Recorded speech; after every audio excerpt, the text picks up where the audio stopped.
The Adventure of the Priory School, Part 1. We've had some dramatic entrances and exits upon our small stage at Baker Street, but I cannot recollect anything more sudden and startling than the first appearance of Thornycroft Huxtable, M.A., Ph.D., etc. His card, which seemed too small to carry the weight of his academic distinctions, preceded him by a few seconds, and then he entered himself, so large, so pompous, and so dignified that he was the very embodiment of self-possession and solidity.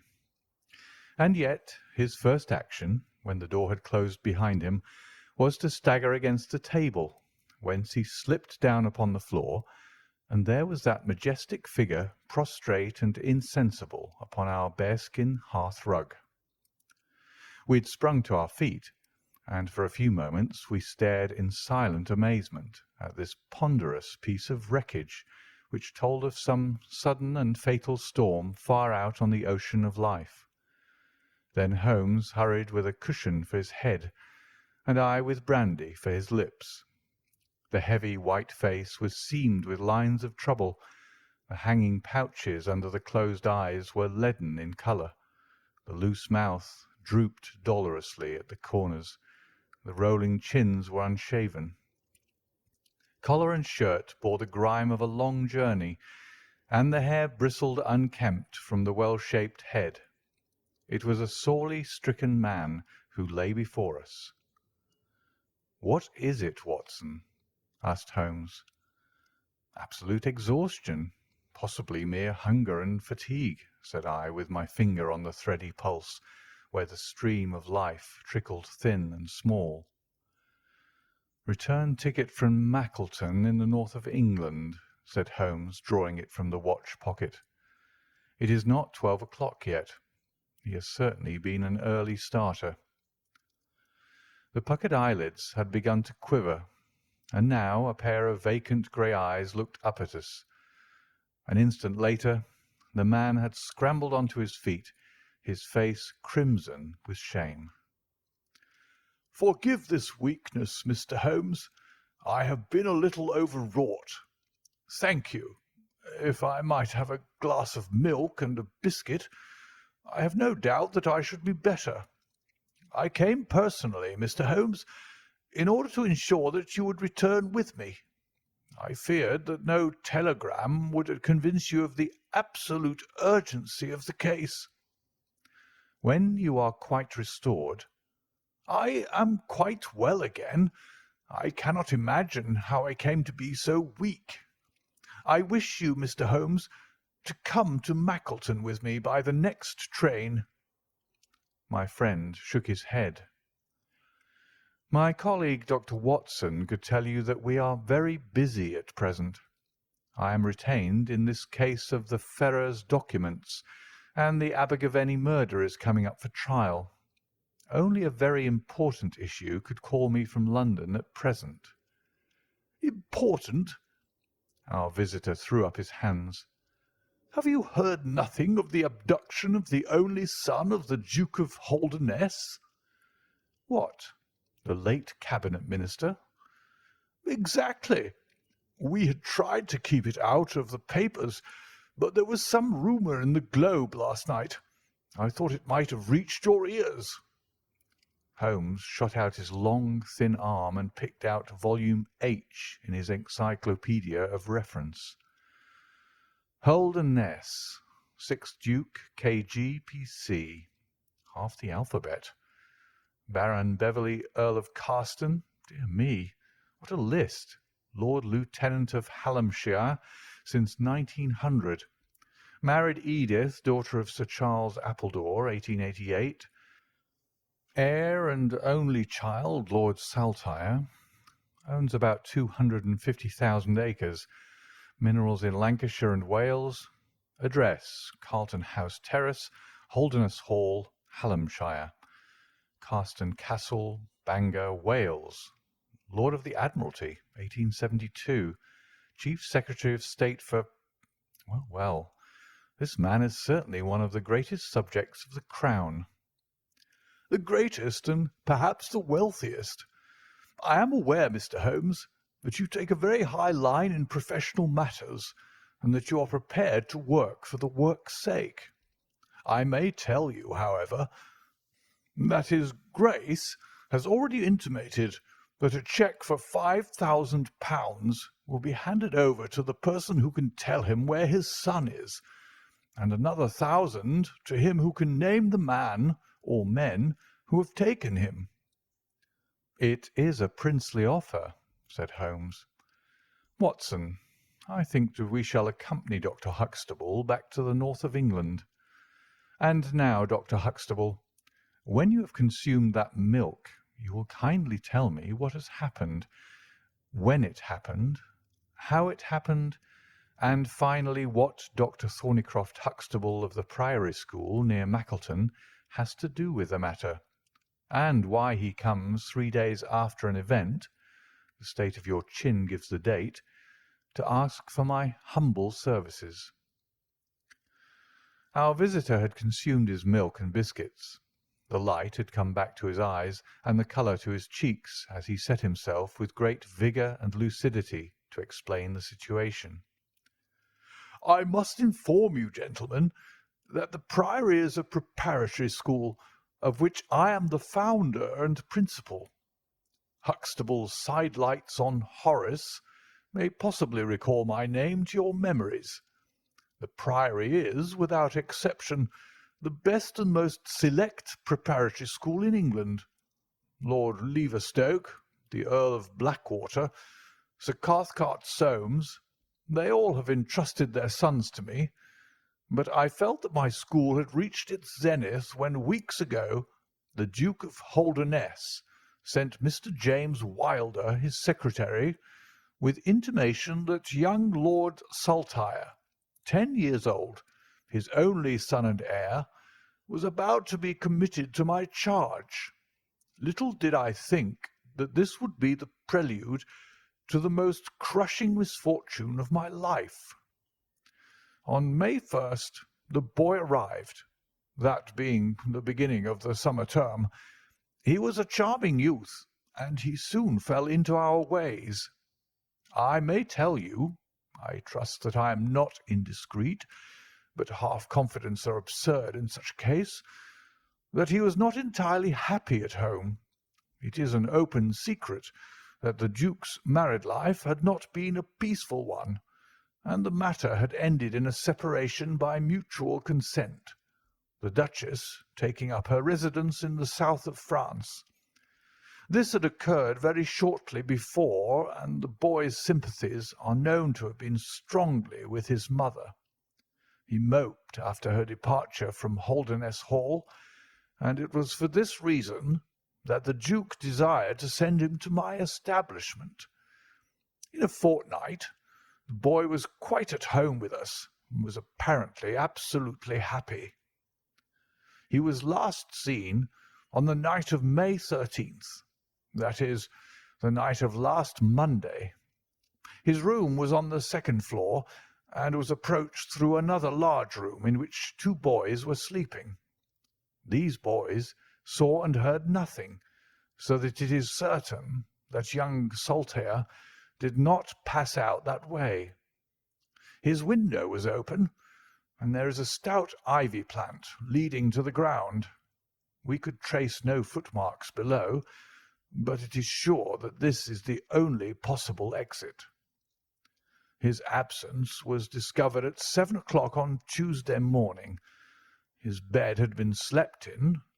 He had dressed himself fully before going off in his usual school suit of black Eton jacket and dark grey trousers. There were no signs that anyone had entered the room, and it is quite certain that anything in the nature of cries or a struggle would have been heard, since Caunter, the elder boy in the inner room, is a very light sleeper. When Lord Saltire's disappearance was discovered, I at once called a roll of the whole establishment, boys, masters, and servants.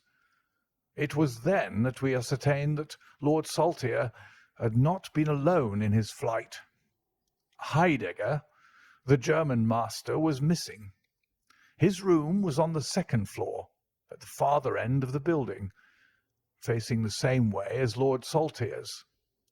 His bed had also been slept in, but he had apparently gone away partly dressed, since his shirt and socks were lying on the floor.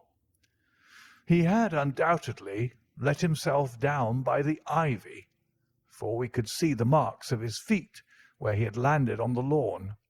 His bicycle was kept in a small shed beside his lawn, and it also was gone. He had been with me for 2 years, and came with the best references, but he was a silent, morose man, not very popular either with masters or boys. No trace could be found of the fugitives, and now, on Thursday morning, we are as ignorant as we were on Tuesday. Inquiry was, of course, made at once at Holderness Hall, which is only a few miles away, and we imagine that in some sudden attack of homesickness he had gone back to his father, but nothing had been heard of him. The Duke is greatly agitated, and as to me, you have seen yourselves the state of nervous prostration to which the suspense and the responsibility have reduced me. Mr. Holmes, if ever you put forward your full powers, I implore you to do so now, for never in your life could you have a case which is more worthy of them." Sherlock Holmes had listened with the utmost intentness to the statement of the unhappy schoolmaster. His drawn brows and the deep furrow between them showed that he needed no exhortation to concentrate all his attention upon a problem which, apart from the tremendous interests involved, must appeal so directly to his love of the complex and the unusual. He now drew out his notebook and jotted down 1 or 2 memoranda. "You have been very remiss in not coming to me sooner," said he severely. "You start me on my investigation with a very serious handicap. It is conceivable, for example, that this ivy and this lawn would have yielded nothing to an expert observer."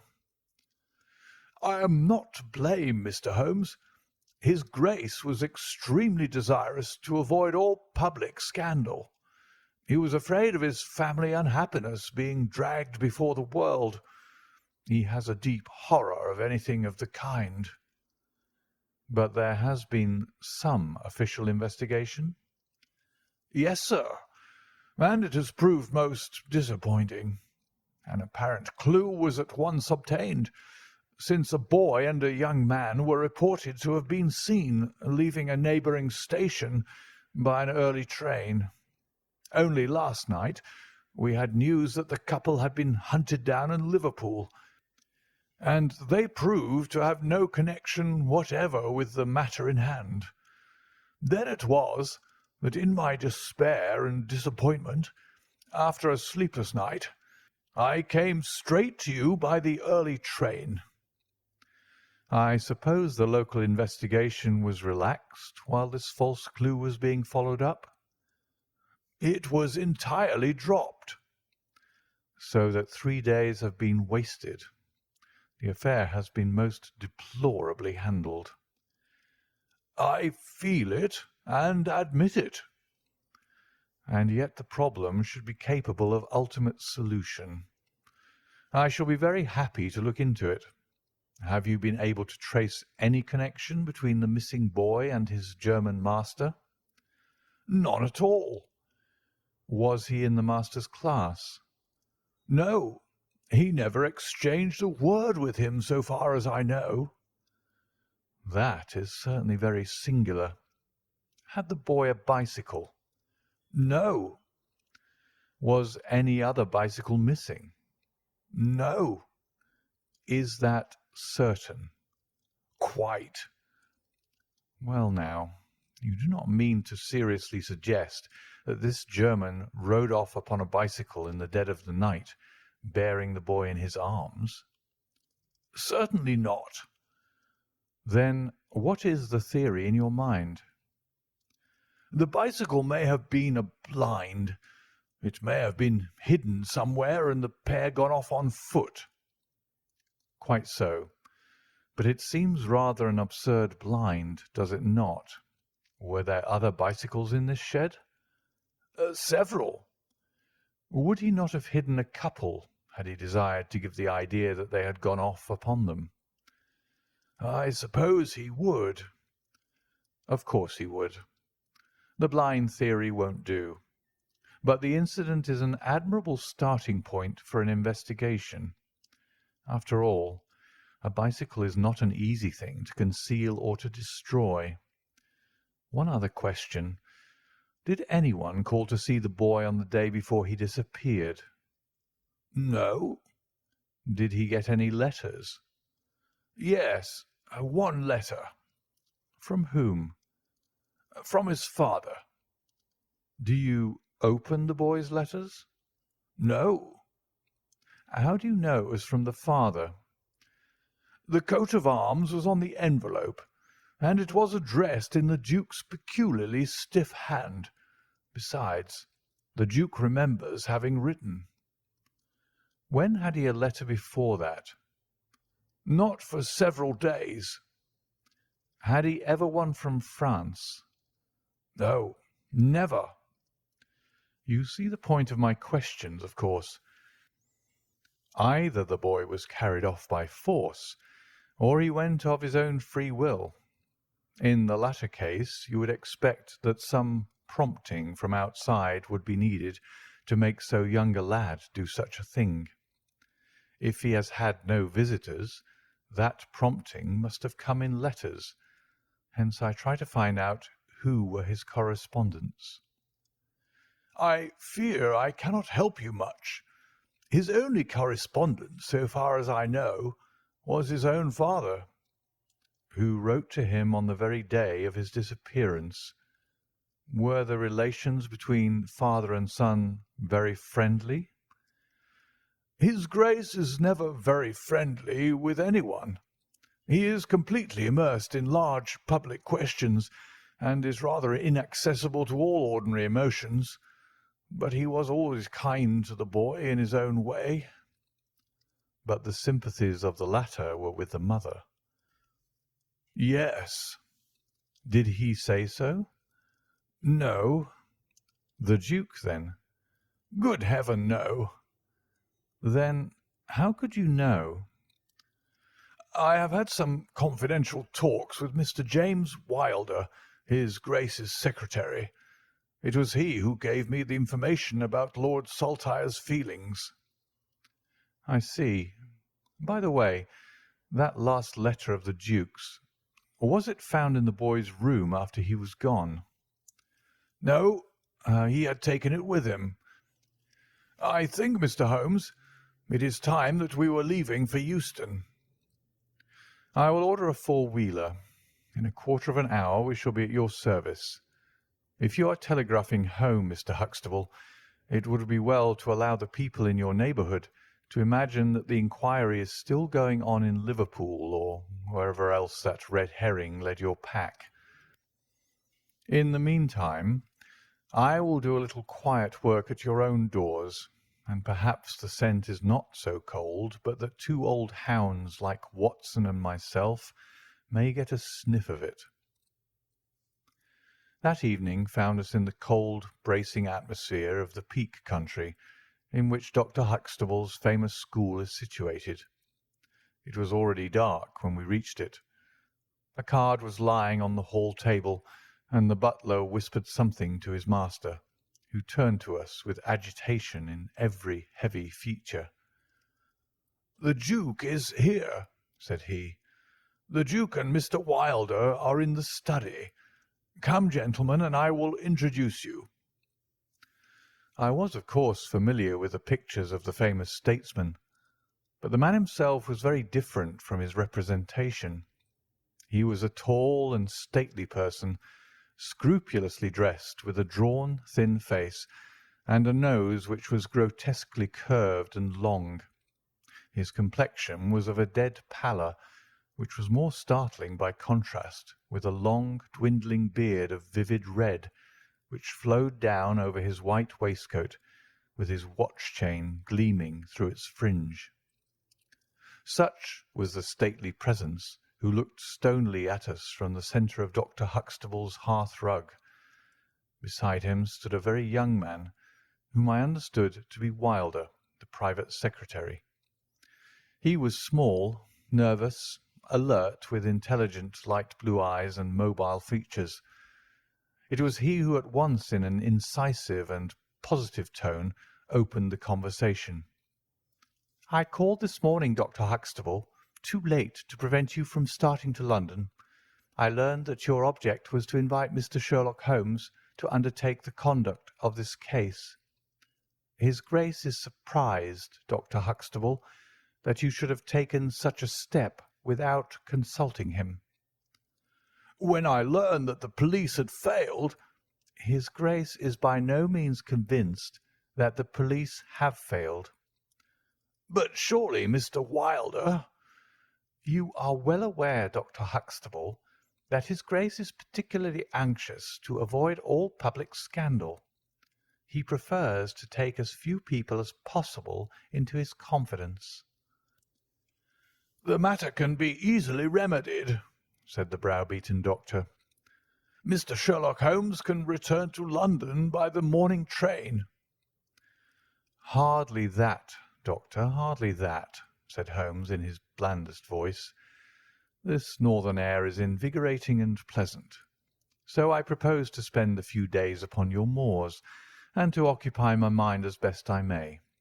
Whether I have the shelter of your roof or the village inn is, of course, for you to decide." I could see that the unfortunate doctor was in the last stage of indecision, from which he was rescued by the deep, sonorous voice of the red-bearded duke, which boomed out like a dinner gong.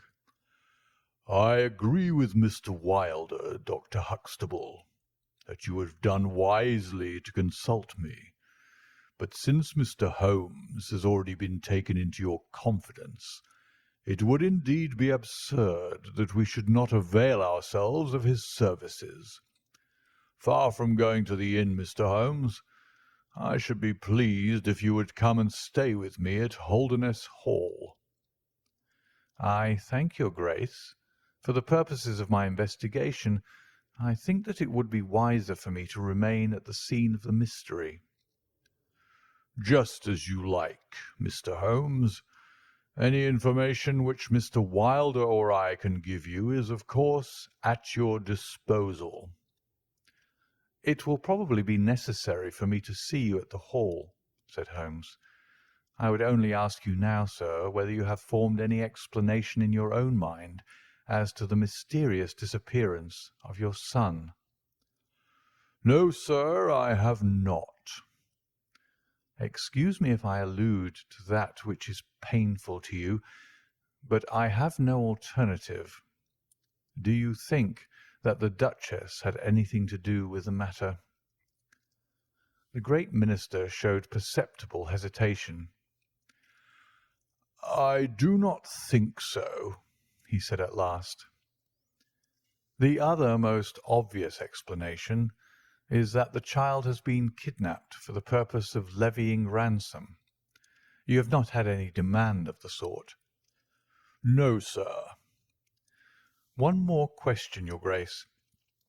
I understand that you wrote to your son upon the day when this incident occurred." "No, I wrote upon the day before." "Exactly. But he received it on that day?" "Yes." "Was there anything in your letter which might have unbalanced him or induced him to take such a step?" "No, sir, certainly not." "Did you post that letter yourself?" The nobleman's reply was interrupted by his secretary, who broke in with some heat.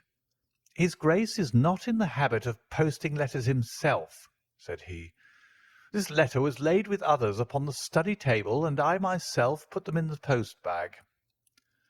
"You are sure this one was among them?" "Yes, I observed it." "How many letters did your Grace write that day?" 20 or 30. I have a large correspondence, But surely this is somewhat irrelevant." "Not entirely," said Holmes. "For my own part," the Duke continued, "I have advised the police to turn their attention to the south of France. I have already said that I do not believe that the Duchess would encourage so monstrous an action, but the lad had the most wrong-headed opinions, and it is possible that he may have fled to her, aided and abetted by this German. I think, Dr. Huxtable, that we will now return to the hall." I could see that there were other questions which Holmes would have wished to put, but the nobleman's abrupt manner showed that the interview was at an end. It was evident that to his intensely aristocratic nature this discussion of his intimate family affairs with a stranger was most abhorrent, and that he feared lest every fresh question would throw a fiercer light into the discreetly shadowed corners of his ducal history. When the nobleman and his secretary had left, my friend flung himself at once, with characteristic eagerness, into the investigation. The boy's chamber was carefully examined, and yielded nothing save the absolute conviction that it was only through the window that he could have escaped. The German master's room and effects gave no further clue. In his case a trailer of ivy had given way under his weight, and we saw by the light of a lantern the mark on the lawn where his heels had come down. That one dint in the short green grass was the only material witness left of this inexplicable nocturnal flight. Sherlock Holmes left the house alone, and only returned after 11. He had obtained a large ordnance map of the neighbourhood, and this he brought into my room, where he laid it out on the bed, and having balanced the lamp in the middle of it, he began to smoke over it, and occasionally to point out objects of interest with the reeking amber of his pipe. Holmes' map of the neighbourhood of the school. "This case grows upon me, Watson," said he. "There are decidedly some points of interest in connection with it. In this early stage, I want you to realize those geographical features which may have a good deal to do with our investigation. Look at this map. This dark square is the Priory School. I'll put a pin in it. Now, this line is the main road. You see that it runs east and west past the school, and you see also that there is no side road for a mile either way. If these two folk passed away by road, it was this road." "Exactly." "By a singular and happy chance, we are able to some extent to check what passed along this road during the night in question. At this point, where my pipe is now resting, a county constable was on duty from 12 to 6. It is, as you perceive, the first crossroad on the east side. This man declares that he was not absent from his post for an instant, and he is positive that neither boy nor man could have gone that way unseen. I have spoken with this policeman to-night, and he appears to me to be a perfectly reliable person. That blocks this end. We have now to deal with the other. There is an inn here, the Red Bull, the landlady of which was ill. She had sent to Mackleton for a doctor, but he did not arrive until morning, being absent at another case. The people at the inn were alert all night, awaiting his coming, and one or other of them seems to have continually had an eye upon the road. They declare that no one passed. If their evidence is good, then we are fortunate enough to be able to block the west, and also to be able to say that the fugitives did not use the road at all." "But the bicycle?" I objected. "Quite so. We will come to the bicycle presently. To continue our reasoning, if these people did not go by the road, They must have traversed the country to the north of the house or to the south of the house. That is certain. Let us weigh the one against the other. On the south of the house is, as you perceive, a large district of arable land, cut up into small fields with stone walls between them. There I admit that a bicycle is impossible. We can dismiss the idea. We turn to the country on the north. Here there lies a grove of trees marked as the Ragged Shore, and on the farther side stretches a great rolling moor, Lower Gill Moor, extending for 10 miles and sloping gradually upward. Here, at one side of this wilderness, is Holderness Hall, 10 miles by road, but only 6 across the moor. It is a peculiarly desolate plain. A few more farmers have small holdings where they rear sheep and cattle. Except these, the plover and the curlew are the only inhabitants until you come to the Chesterfield high road. There is a church there, you see, a few cottages and an inn. Beyond that the hills become precipitous. Surely it is here to the north that our quest must lie. But the bicycle, I persisted. Well, well, said Holmes impatiently. A good cyclist does not need a high road. The moor is intersected with paths, and the moon was at the full. Hello, what's this? There was an agitated knock at the door, and an instant afterwards Dr. Huxtable was in the room. In his hand he held a blue cricket cap with a white chevron on the peak. "At last we have a clue," he cried. "Thank Heaven! At last we are on the dear boy's track. It is his cap." "Where was it found?" "In the van of the gipsies who camped on the moor. They left on Tuesday.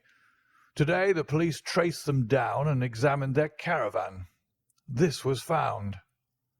"How do they account for it?" "They shuffled and lied, said that they found it on the moor on Tuesday morning. They know where he is, the rascals, thank goodness. They're all safe under lock and key. Either the fear of the law or the Duke's purse will certainly get out of them all that they know." "So far so good," said Holmes, when the doctor had at last left the room. "It at least bears out the theory that it is on the side of the Lower Gill Moor that we must hope for results. The police have really done nothing locally, save the arrest of those gipsies. Look here, Watson. There's a watercourse across the moor.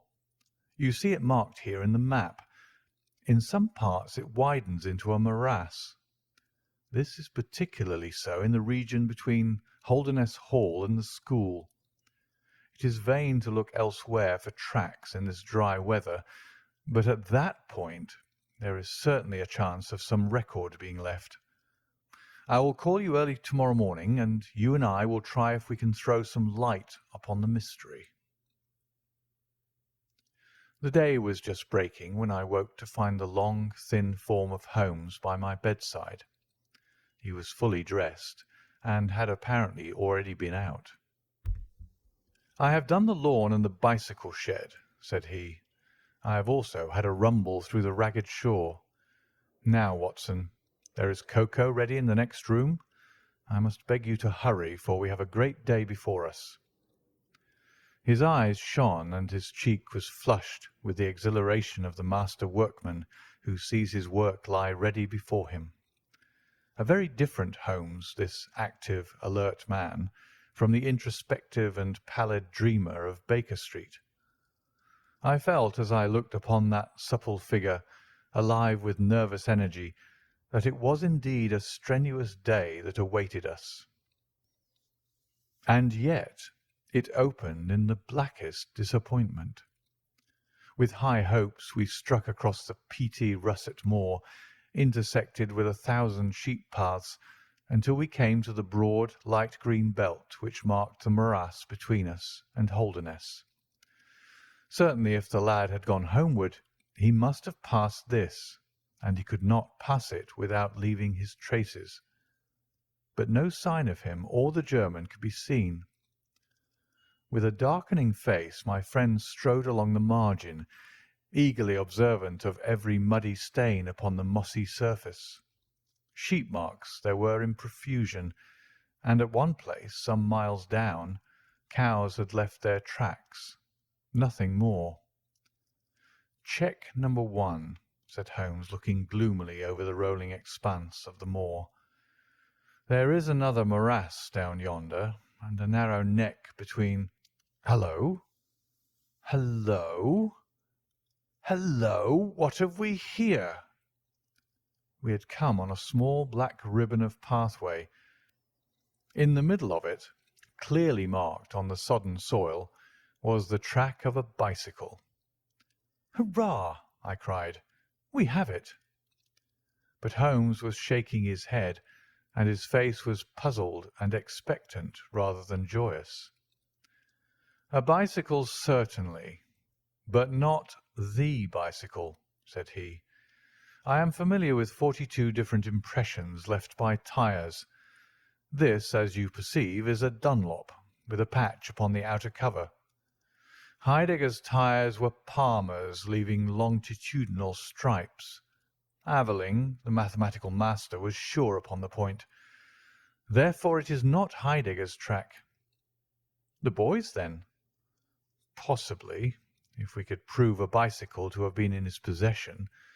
But this we have utterly failed to do. This track, as you perceive, was made by a rider who was going from the direction of the school." "Or towards it?" "No, no, my dear Watson. The more deeply sunk impression is, of course, the hind wheel upon which the weight rests. You perceive several places where it has passed across and obliterated the more shallow mark of the front one. It was undoubtedly heading away from the school. It may or may not be connected with our inquiry, but we will follow it backwards before we get any further." We did so, and at the end of a few hundred yards lost the tracks as we emerged from the boggy portion of the moor. Following the path backwards, we picked out another spot where a spring trickled across it. Here, once again, was the mark of the bicycle, though nearly obliterated by the hoofs of cows. After that there was no sign, but the path ran right on into Ragged Shaw, the wood which backed on to the school. From this wood the cycle must have emerged. Holmes sat down on a boulder and rested his chin in his hands. I had smoked 2 cigarettes before he moved. "Well, well," said he at last, "it is of course possible that a cunning man might change the tyres of his bicycle in order to leave the unfamiliar tracks. A criminal who was capable of such a thought is a man whom I should be proud to do business with. We will leave this question undecided and hark back to our morass again, for we have left a good deal unexplored." We continued our systematic survey of the edge of the sodden portion of the moor, and soon our perseverance was gloriously rewarded. Right across the lower part of the bog lay a miry path. Holmes gave a cry of delight as he approached it. An impression like a fine bundle of telegraph wires ran down the centre of it. It was the Palmer tyres. "Here is Herr Heidegger, sure enough," cried Holmes exultantly. "My reasoning seems to have been pretty sound, Watson." "I congratulate you." "But we have a long way still to go. Kindly walk clear of the path. Now, let us follow the trail. I fear that it will not lead very far." We found, however, as we advanced, that this portion of the moor is intersected with soft patches, and though we frequently lost sight of the track, we always succeeded in picking it up once more. "Do you observe," said Holmes, "that the rider is now undoubtedly forcing the pace? There can be no doubt of it. Look at this impression, where you get both tyres clear. The one is as deep as the other. That can only mean that the rider is throwing his weight onto the handlebar, as a man does when he is sprinting.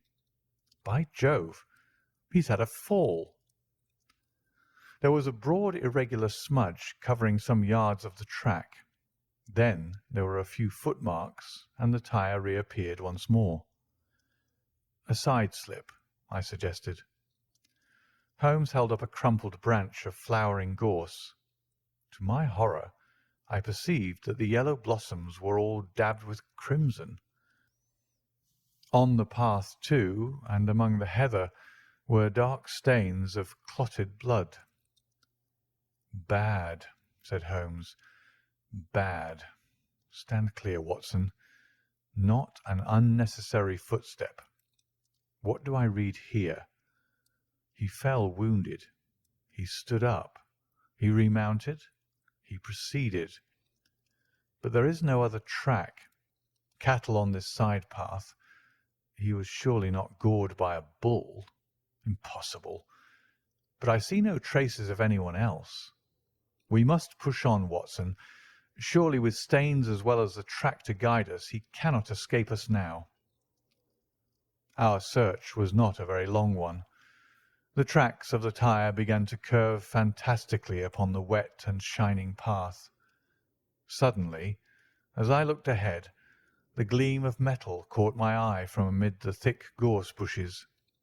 Out of them we dragged a bicycle, palmer-tired, one pedal bent, and the whole front of it horribly smeared and slobbered with blood. On the other side of the bushes a shoe was projecting.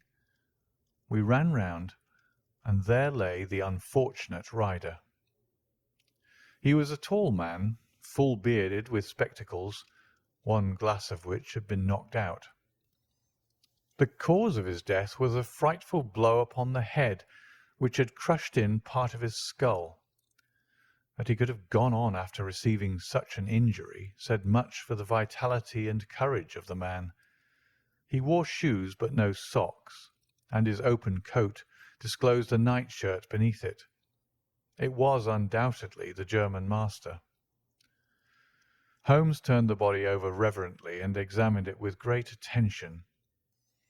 He then sat in deep thought for a time, and I could see by his ruffled brow that this grim discovery had not, in his opinion, advanced us much in our inquiry. "It is a little difficult to know what to do, Watson," said he at last. "My own inclinations are to push this inquiry on, for we have already lost so much time that we cannot afford to waste another hour. On the other hand, we are bound to inform the police of the discovery, and to see that this poor fellow's body is looked after. I could take a note back, but I need your company and assistance. Wait a bit. There is a fellow cutting peat up yonder. Bring him over here, and he will guide the police." End of Part 1 of The Adventure of the Priory School. Part 2 of The Adventure of the Priory School from The Return of Sherlock Holmes by Sir Arthur Conan Doyle. Part 2. I brought the peasant across, and Holmes dispatched the frightened man with a note to Dr. Huxtable. "Now, Watson," said he, "we have picked up 2 clues this morning. One is the bicycle with the Palmer tyre, and we see what that has led to. The other is the bicycle with the patched Dunlop. Before we start to investigate that, let us try to realize what we do know so as to make the most of it, and to separate the essential from the accidental. First of all, I wish to impress upon you that the boy certainly left of his own free will. He got down from his window, and he went off either alone or with someone. That is sure." I assented. "Well now, let us turn to this unfortunate German master. The boy was fully dressed when he fled. Therefore, he foresaw what he would do. But the German went without his socks. He certainly acted on very short notice." "Undoubtedly." "Why did he go?" "Because from his bedroom window he saw the flight of the boy because he wished to overtake him and bring him back. He seized his bicycle, pursued the lad, and in pursuing him met his death. So it would seem. Now I come to the critical part of my argument. The natural action of a man in pursuing a little boy would be to run after him. He would know that he could overtake him. But the German does not do so. He turns to his bicycle. I am told that he was an excellent cyclist. He would not do this if he did not see that the boy had some swift means of escape. The other bicycle. Let us continue our reconstruction. He meets his death 5 miles from the school. Not by a bullet, mark you, which even a lad might conceivably discharge, but by a savage blow dealt by a vigorous arm. The lad, then, had a companion in his flight, and the flight was a swift one, since it took 5 miles before an expert cyclist could overtake them. Yet we survey the ground round the scene of the tragedy. What do we find? A few cattle tracks, nothing more. I took a wide sweep round, and there is no path within 50 yards. Another cyclist could have had nothing to do with the actual murder, nor were there any human footmarks. "Holmes," I cried, "this is impossible." "Admirable," he said. "A most illuminating remark. It is impossible as I state it, and therefore I must in some respect have stated it wrong. Yet you saw for yourself. Can you suggest any fallacy?" "He could not have fractured his skull in a fall." "In a morass, Watson?" "I am at my wit's end." "Tut, tut. We have solved some worse problems. At least we have plenty of material, if we can only use it. Come, then, and having exhausted the Palmer, let us see what the Dunlop with the patched cover has to offer us."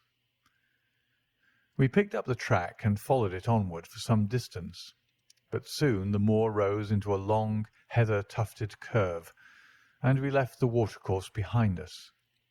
No further help from tracks could be hoped for. At the spot where we saw the last of the Dunlop tire, it might equally have led to Holderness Hall, the stately towers of which rose some miles to our left, or to a low grey village which lay in front of us and marked the position of the Chesterfield highroad. As we approached the forbidding and squalid inn, with the sign of a gamecock above the door, Holmes gave a sudden groan and clutched me by the shoulder to save himself from falling. He had had one of those violent strains of the ankle which leave a man helpless. With difficulty he limped up to the door, where a squat, dark, elderly man was smoking a black clay pipe. "How are you, Mr. Reuben Hayes?" said Holmes. "Who are you, and how do you get my name so pat?" the countryman answered, with a suspicious flash of a pair of cunning eyes. "Well, it's printed on the board above your head. It's easy to see a man who is master of his own house. I suppose you haven't such a thing as a carriage in your stables?" "No, I have not." "I can hardly put my foot to the ground." "Don't put it to the ground." "But I can't walk." "Well, then, hop." Mr. Reuben Hayes' manner was far from gracious, but Holmes took it with admirable good humour. "Look here, my man," said he, "this is really rather an awkward fix for me. I don't mind how I get on." "Neither do I," said the morose landlord. "The matter is very important. I would offer you a sovereign for the use of a bicycle." The landlord pricked up his ears. "Where do you want to go?" "To Holderness Hall." "Pals of the Duke, I suppose," said the landlord, surveying our mud-stained garments with ironical eyes. Holmes laughed good-naturedly. "He'll be glad to see us, anyhow." "Why?" "Because we bring him news of his lost son." The landlord gave a very visible start. "What, you're on his track?" "He has been heard of in Liverpool. They expect to get him every hour." Again a swift change passed over the heavy, unshaven face. His manner was suddenly genial. "I've less reason to wish the Duke well than most men," said he, "for I was head coachman once, and cruel bad he treated me. It was him that sacked me without character on the word of a lying corn chandler. But I'm glad to hear that the young lad was heard of in Liverpool, and I'll help you to take the news to the Hall." "Thank you," said Holmes. "We'll have some food first, then you can bring round the bicycle." "I haven't got a bicycle." Holmes held up a sovereign. "I tell you, man, that I haven't got one. I'll let you have 2 horses as far as the Hall." "Well, well," said Holmes.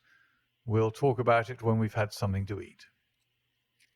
When we were left alone in the stone-flagged kitchen, it was astonishing how rapidly that sprained ankle recovered. It was nearly nightfall, and we had eaten nothing since early morning, so that we spent some time over our meal. Holmes was lost in thought, and once or twice he walked over to the window and stared earnestly out. It opened onto a squalid courtyard. In the far corner was a smithy, where a grimy lad was at work. On the other side were the stables. Holmes had sat down again after one of those excursions when he suddenly sprang out of his chair with a loud exclamation. "By heaven, Watson, I believe that I've got it!" he cried. "Yes, yes, it must be so, Watson. Do you remember seeing any cow tracks to-day?" "Yes, several." "Where?" "Well, everywhere. They were at the morass, and again on the path, and again near where poor Heidegger met his death." "Exactly.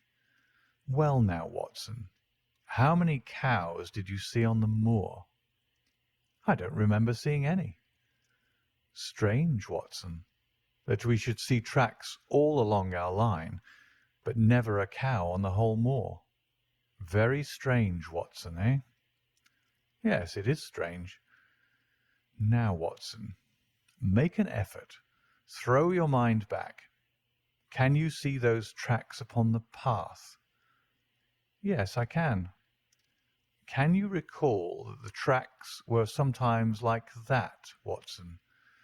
He arranged a number of breadcrumbs in this fashion.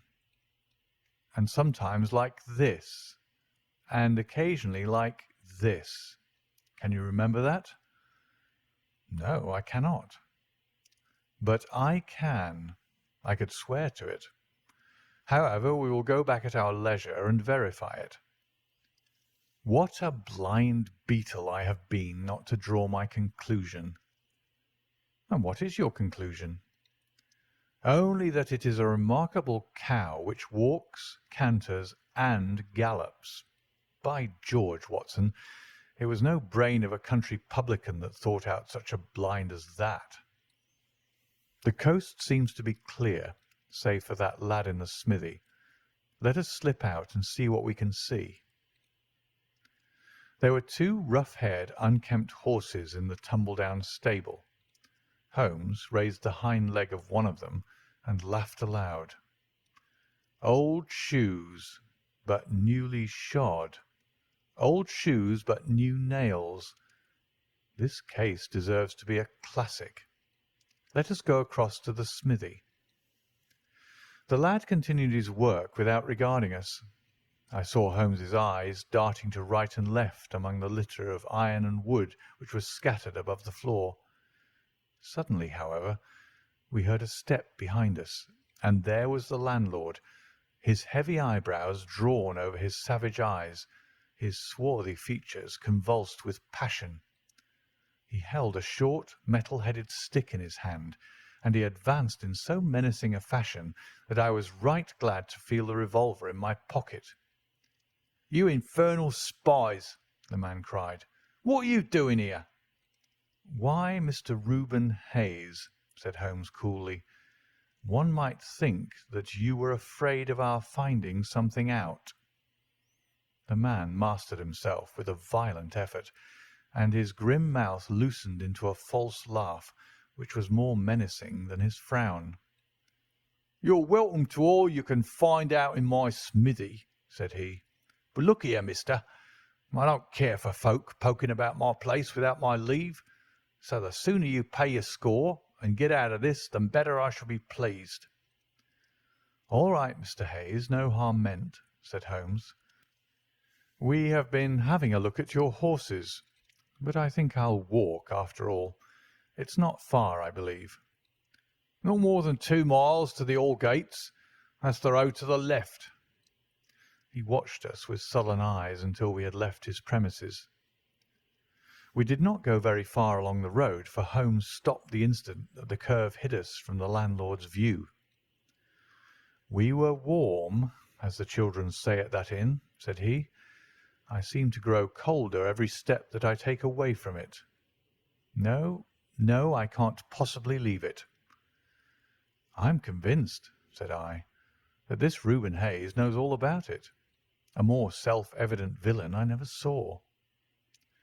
"Oh, he impressed you in that way, did he? There are the horses, there is the smithy. Yes, it is an interesting place, this Fighting Cock.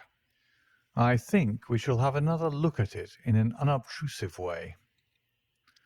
A long sloping hillside, dotted with grey limestone boulders, stretched behind us. We had turned off the road and were making our way up the hill when, looking in the direction of Holderness Hall, I saw a cyclist coming swiftly along.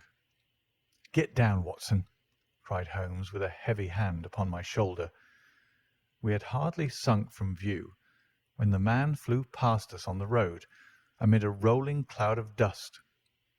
I caught a glimpse of a pale, agitated face, a face with horror in every lineament, the mouth open, the eyes staring wildly in front. It was like some strange caricature of the dapper James Wilder whom we had seen the night before. "The Duke's secretary!" cried Holmes. "Come, Watson, let us see what he does." We scrambled from rock to rock until in a few moments we had made our way to a point from which we could see the front door of the inn. Wilder's bicycle was leaning against the wall beside it. No one was moving about the house, nor could we catch a glimpse of any faces at the windows. Slowly the twilight crept down as the sun sank behind the high towers of Holderness Hall. Then in the gloom we saw the two side lamps of a trap light up in the stable yard of the inn, and shortly afterwards heard the rattle of hoofs as it wheeled out into the road and tore off at a furious pace in the direction of Chesterfield. "What do you make of that, Watson?" Holmes whispered. "It looks like a flight. A single man in a dog-cart, so far as I could see. Well, it certainly was not Mr. James Wilder, for there he is at the door." A red square of light had sprung out of the darkness. In the middle of it was the black figure of the secretary, his head advanced, peering out into the night. It was evident that he was expecting someone. Then at last there were steps in the road. A second figure was visible for an instant against the light. The door shut, and all was black once more. 5 minutes later a lamp was lit in a room upon the first floor. "It seems to be a curious class of custom that is done by the Fighting Cock," said Holmes. "The bar is on the other side." "Quite so. These are what one may call the private guests. Now, what in the world is Mr. James Wilder doing in that den at this hour of night, and who is the companion who comes to meet him there? Come, Watson, we must really take a risk and try to investigate this a little more closely." Together we stole down to the road and crept across to the door of the inn. The bicycle still leaned against the wall. Holmes struck a match and held it to the back wheel, and I heard him chuckle as the light fell upon a patched Dunlop tyre. Up above us was the lighted window. "I must have a peep through that, Watson. If you bend your back and support yourself upon the wall, I think that I can manage." An instant later his feet were on my shoulders, but he was hardly up before he was down again. "Come, my friend," said he, "our day's work has been quite long enough. I think that we have gathered all that we can. It's a long walk to the school, and the sooner we get started, the better." He hardly opened his lips during that weary trudge across the moor, nor would he enter the school when he reached it, but went on to Mackleton Station, whence he could send some telegrams.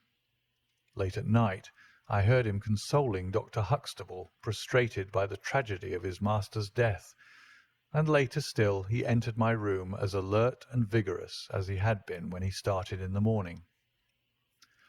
"All goes well, my friend," said he. "I promise that before tomorrow evening we shall have reached the solution of the mystery." At 11 o'clock next morning my friend and I were walking up the famous yew avenue of Holdernesse Hall. We were ushered through the magnificent Elizabethan doorway and into his Grace's study, where we found Mr. James Wilder, demure and courtly, but with some trace of that wild terror of the night before still lurking in his furtive eyes and in his twitching features. "You have come to see his Grace. I am sorry, but the fact is that the Duke is far from well. He has been very much upset by the tragic news. We received a telegram from Dr. Huxtable yesterday afternoon which told us of your discovery." "I must see the Duke, Mr. Wilder." "But he is in his room." "Then I must go to his room." "I believe he is in his bed." "I will see him there." Holmes's cold and inexorable manner showed the secretary that it was useless to argue with him. "Very good, Mr. Holmes. I will tell him that you're here." After an hour's delay the great nobleman appeared. His face was more cadaverous than ever.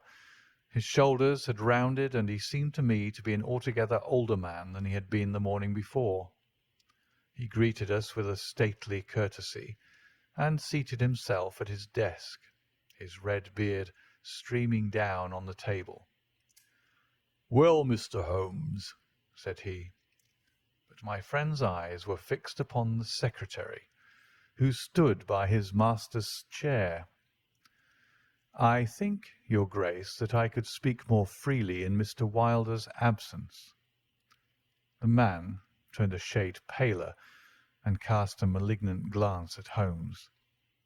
"If your Grace wishes—" "Yes, yes, you had better go.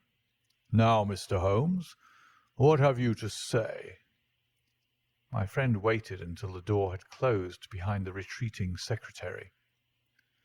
"The fact is, your Grace," said he, "that my colleague, Dr. Watson, and myself had an assurance from Dr. Huxtable that a reward had been offered in this case. I should like to have this confirmed from your own lips." "Certainly, Mr. Holmes." "It amounted, if I am correctly informed, to £5,000 to anyone who will tell you where your son is." "Exactly." "And another 1,000 to the man who will name the person or persons who keep him in custody." "Exactly." "Under the latter heading is included, no doubt, not only those who may have taken him away, but also those who conspire to keep him in his present position."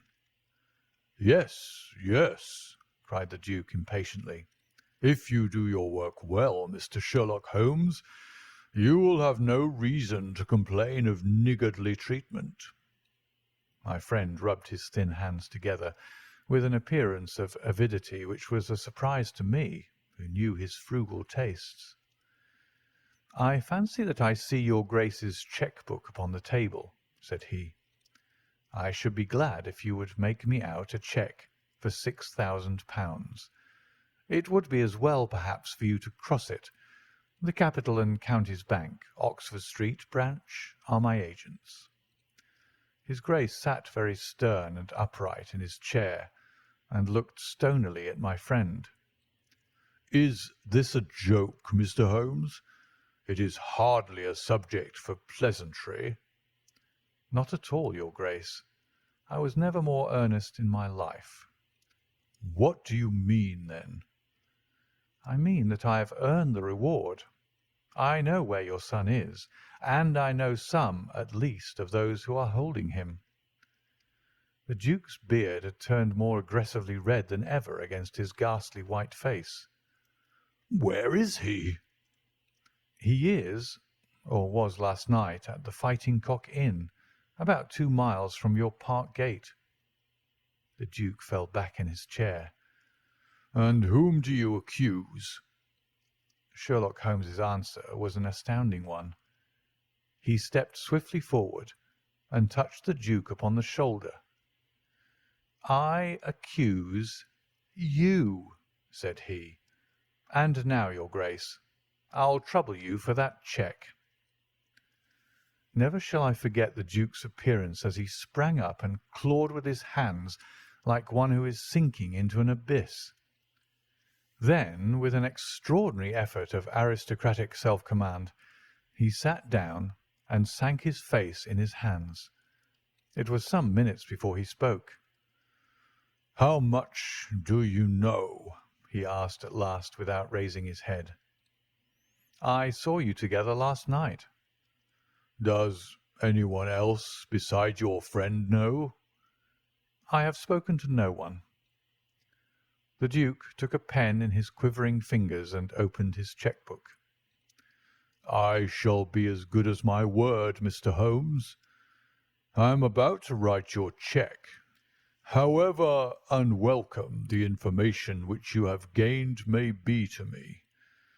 When the offer was first made, I little thought the turn which events might take. But you and your friend are men of discretion, Mr. Holmes." "I hardly understand your Grace." "I must put it plainly, Mr. Holmes. If only you two know of this incident, there is no reason why it should go any farther. I think £12,000 is a sum that I owe you, is it not?" But Holmes smiled and shook his head. "I fear, your Grace, that matters can hardly be arranged so easily. There is the death of this schoolmaster to be accounted for." "But James knew nothing of that. You cannot hold him responsible for that. It was the work of this brutal ruffian whom he had the misfortune to employ." "I must take the view, your Grace, that when a man embarks upon a crime, he is morally guilty of any other crime which may spring from it." "Morally, Mr. Holmes, no doubt you are right, but surely not in the eyes of the law. A man cannot be condemned for a murder at which he was not present, and which he loathes and abhors as much as you do.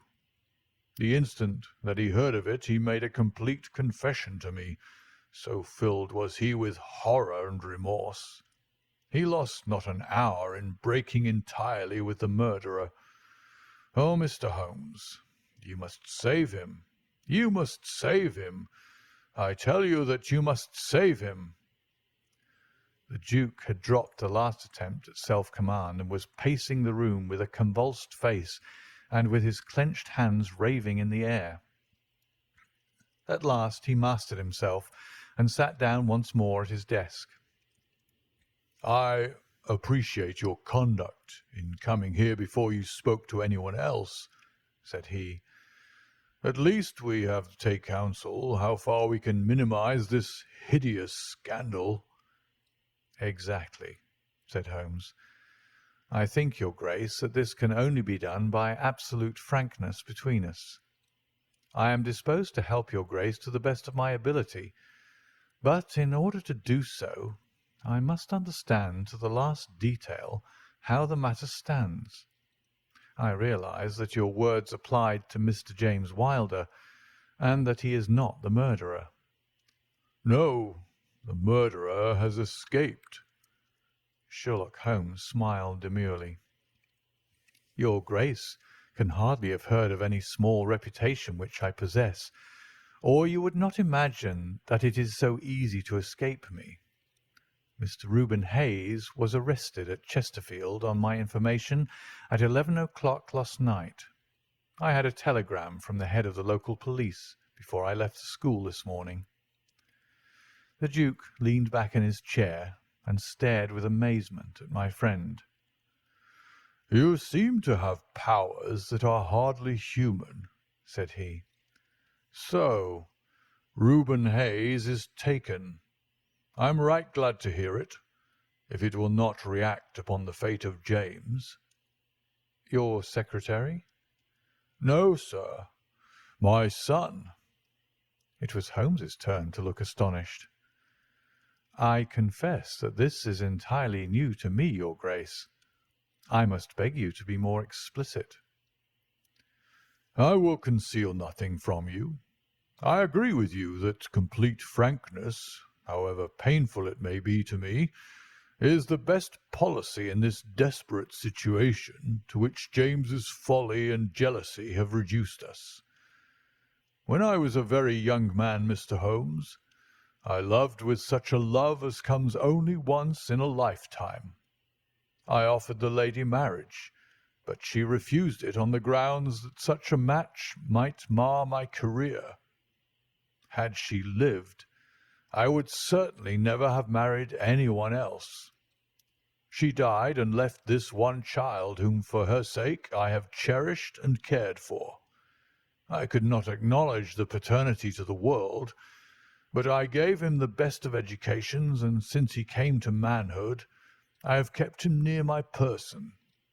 He surmised my secret, and was presumed ever since upon the claim which he has upon me, and upon his power of provoking a scandal which would be abhorrent to me.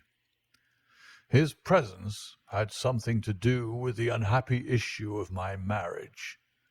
Above all, he hated my young legitimate heir from the first, with a persistent hatred. You may well ask me why, under these circumstances, I still kept James under my roof. I answer that it was because I could see his mother's face in his, and that for her dear sake there was no end to my long suffering. All her pretty ways, too. There was not one of them which he could not suggest and bring back to my memory. I could not send him away, but I feared so much lest he should do Arthur, that is, Lord Saltire, a mischief, that I dispatched him for safety to Dr. Huxtable's school. James came into contact with this fellow Hayes, because the man was a tenant of mine, and James acted as agent. The fellow was a rascal from the beginning, but in some extraordinary way James became intimate with him. He had always a taste for low company. When James determined to kidnap Lord Saltire, it was of this man's service that he availed himself. You remember that I wrote to Arthur upon that last day? Well, James opened the letter and inserted a note asking Arthur to meet him in a little wood called the Ragged Shaw, which is near to the school. He used the Duchess's name, and in that way got the boy to come. That evening James bicycled over. I am telling you what he has himself confessed to me, and he told Arthur, whom he met in the wood, that his mother longed to see him, that she was awaiting him on the moor, and that if he would come back into the wood at midnight, he would find a man with a horse who would take him to her. Poor Arthur fell into the trap. He came to the appointment, and found this fellow Hayes with a led pony.